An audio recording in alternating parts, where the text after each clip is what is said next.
ॐ सुमुखश्चैकदन्तश्च कपिलो गजकर्णकः लम्बोदरश्च विकटो विघ्ननाशो विनायकः धूम्रकेतुर्गणाध्यक्षो भालचन्द्रो गजाननः द्वादशैतानि नामानि यः पठेत् शृणुयादपि विद्यारम्भे विवाहे च प्रवेशे निर्गमे तथा सङ्ग्रामे सङ्कटे चैव विघ्नस्तस्य न जायते शुक्लाम्बरधरं देवं शशिवर्णं चतुर्भुजं प्रसन्नवदनं ध्यायेत् सर्वविघ्नोपशान्तये अभीप्सितार्थसिद्ध्यर्थं पूजितो यः सुरासुरैः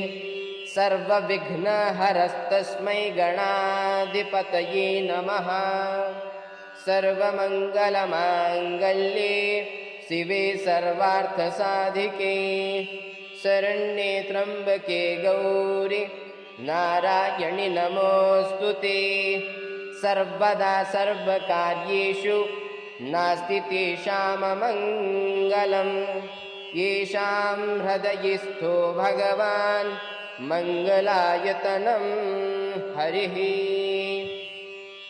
तदेव लग्नं सुदिनं तदेव ताराबलं चन्द्रबलं तदेव विद्याबलं दैवबलं तदेव लक्ष्मीपतिं स्मरामि।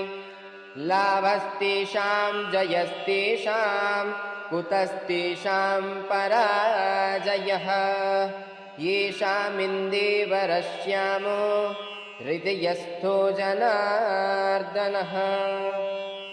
यत्र योगेश्वरः कृष्णो यत्र पार्थो धनुर्धरः तत्र श्रीर्विजयो भूतिर्ध्रुवा नीतिर्मतिर्मम।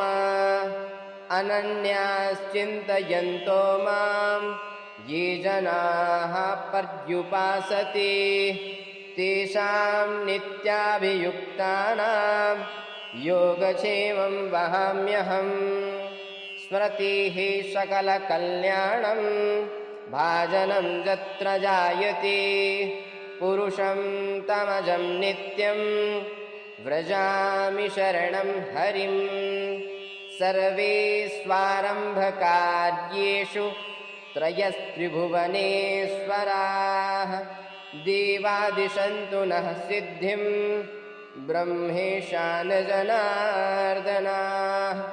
विश्वेशं माधवं ढुण्ढिं दण्डपाणिं च भैरवं वन्दे काशीं गुहां गङ्गां भवानीं मणिकर्णिकां। वक्रतुण्डमहाकाय कोटिसूर्यसमप्रभ निर्विघ्नं कुरु मे देव सर्वकार्येषु सर्वदा।